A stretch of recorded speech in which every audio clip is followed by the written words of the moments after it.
Welcome to our video tutorial on how to illustrate direct, inverse, joint, and combined variations. What is variation? Variation is any change in some quantity due to change in another. So it's like a relationship between variables. Now, to illustrate this, I'd like to mention House Bill 8728, also known as the Graduation Legacy for the Environment Act. It is a bill that requires every graduating student to plant 10 trees before their graduation. Di ba? Ang ganda niya. Magiging graduation legacy talaga siya. Ibig sabihin nun, kapag yan ay naging batas, expect natin, for every one graduate, sigurado, meron na tayong 10 planted trees. Di ba? Ang ganda. Ngayon, pag-usapan natin yan. Sabi natin, ang variation ay relationship na kung saan kapag binago mo yung isang quantity, sigurado may magbabago din dun sa isang quantity. Let's say, from one graduate, naging dalawang graduates. Ano kaya ang mangyayari sa number of planted trees?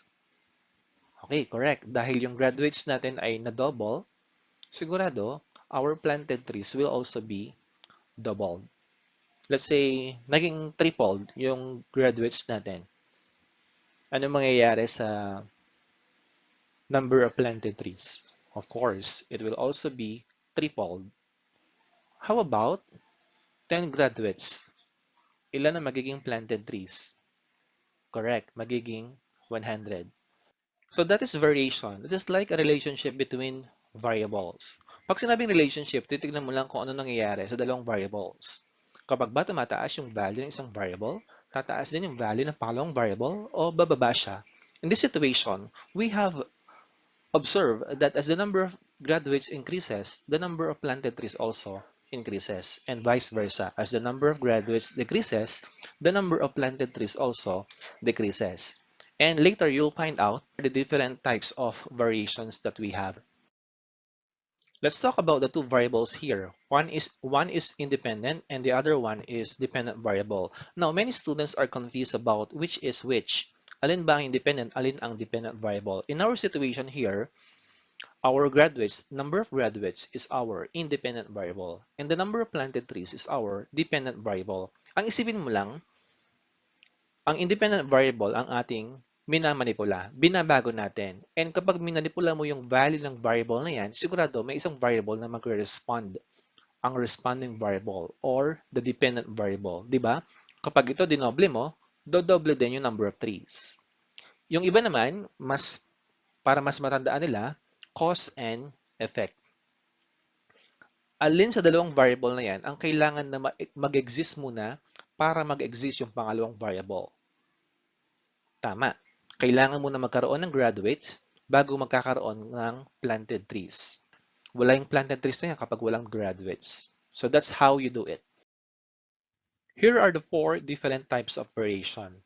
Direct, inverse or indirect, joint, which is actually an extension of direct variation, and combined. From the word itself, it is a combination of 2 types of variation. So clearly, yung 4 na variation na yan ay umiikot lang talaga sa direct at inverse.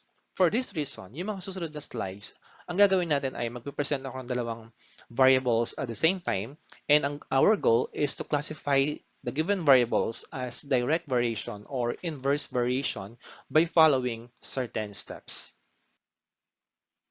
First pair of variables that we need to classify, we have number of hours working and salary.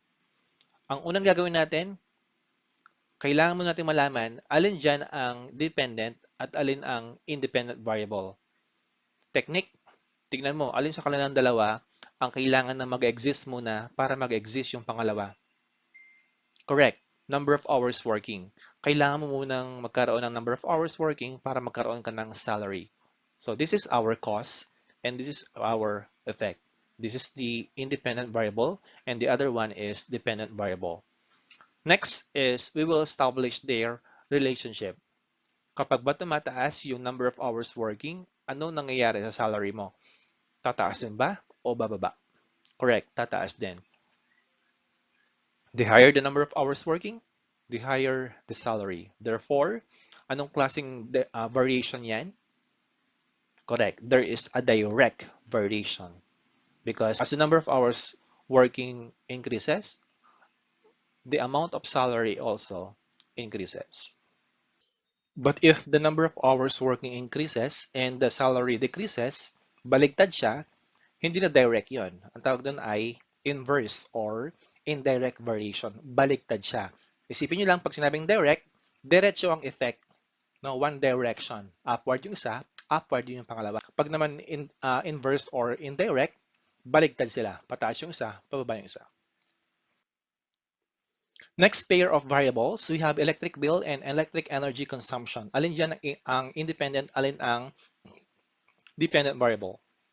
Technique, sipin mo muna alin sa dalawang yan ang kailangan mo na mag-exist bago mag-exist yung pangalawa.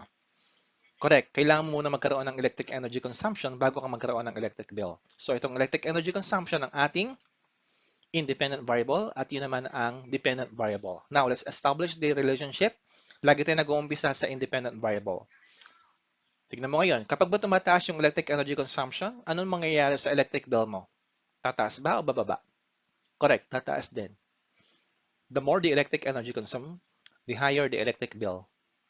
Kaya ang relationship natin ay, ang variation natin ay, correct, there is a direct variation. Next pair of variables, we have time used and speed of a car. Alin ang dependent, alin ang independent variable?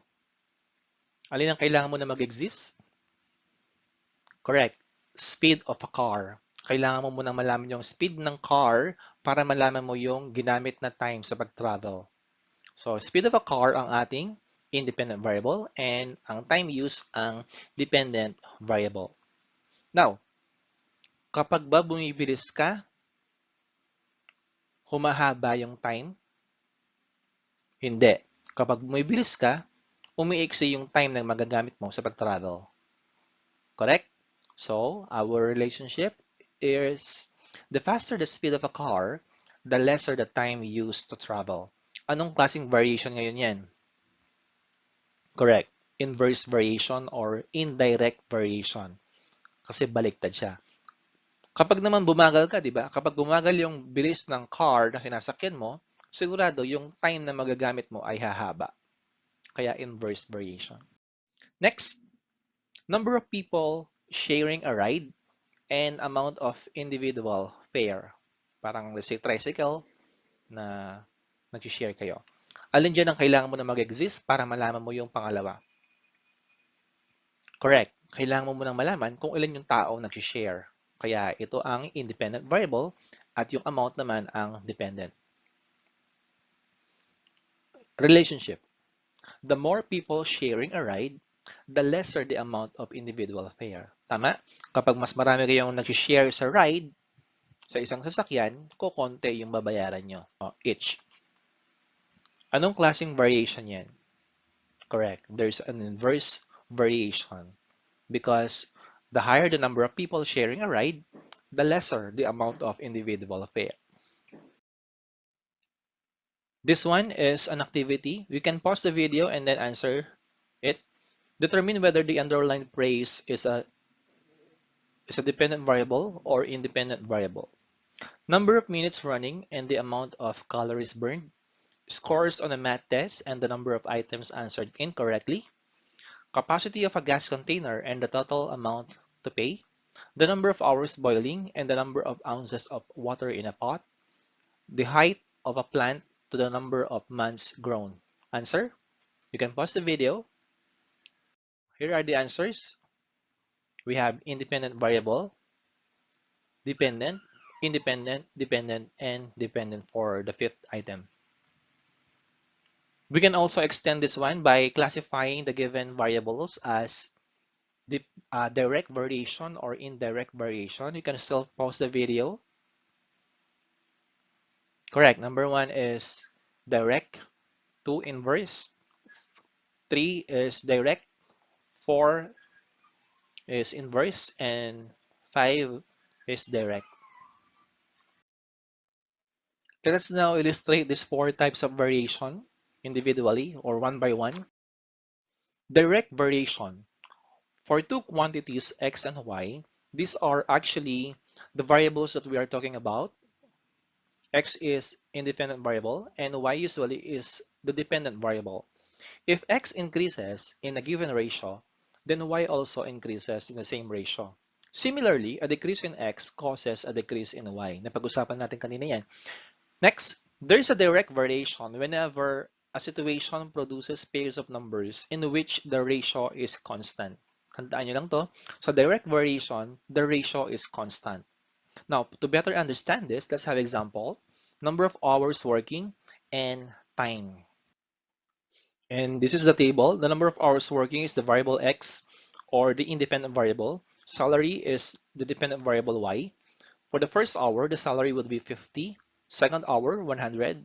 Third, 150. Four, 200, and so on.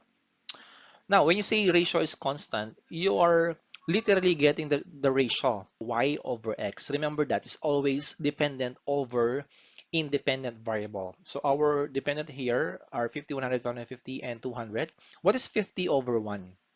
That's 50. 100 over 2, that's also 50. 150 over 3 is also 50. 200 over 4 is also 50. So that's what we mean by the ratio is constant. Every pair of numbers, a common ratio. So that's what we mean by the ratio is constant. We will encounter problems which are written in variation statements. Now, the variation statements below indicate direct variation. Y varies directly as x, y is directly proportional to x, and y is proportional to x. Just remember these key phrases: varies directly as, is directly proportional to, is proportional to.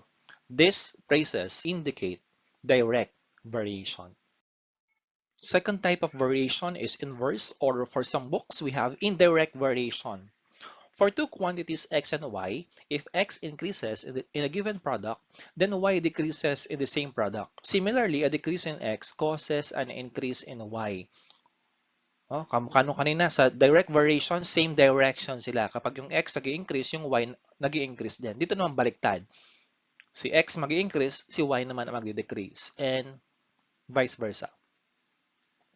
There is an inverse variation whenever a situation produces pairs of numbers in which the product is constant. So direct, ang ratio ang constant.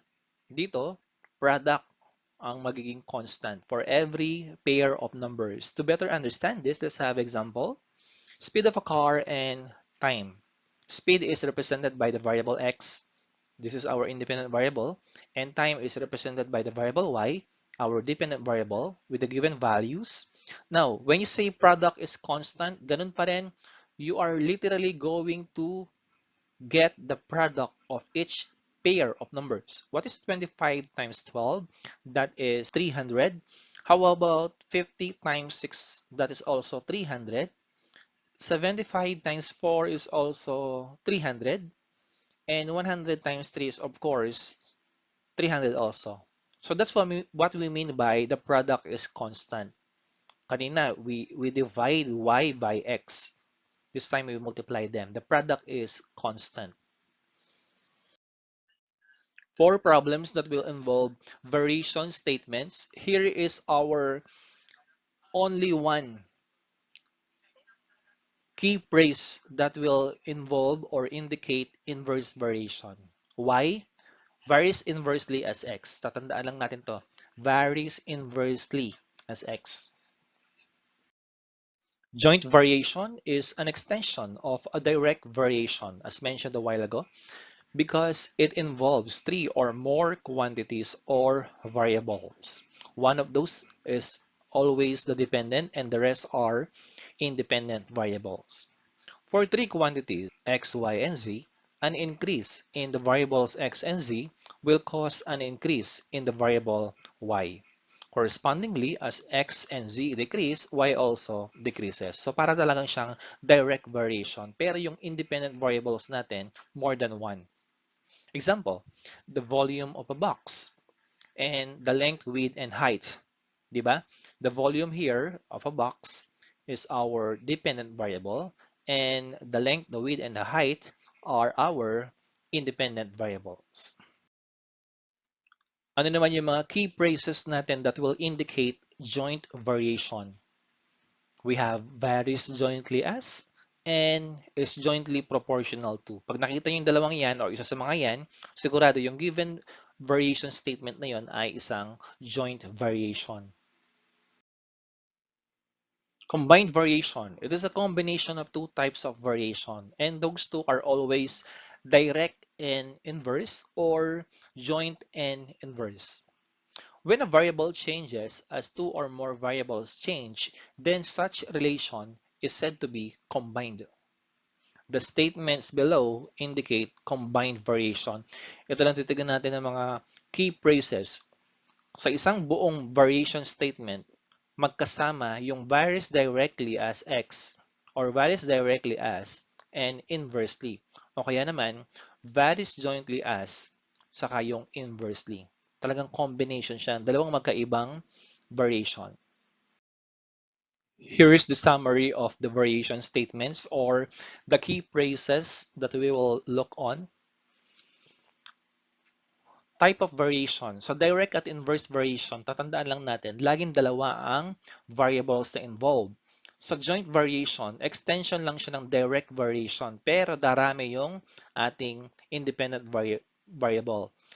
Sa combined variation naman, combination siya literally ng direct at inverse o kaya naman direct at joint.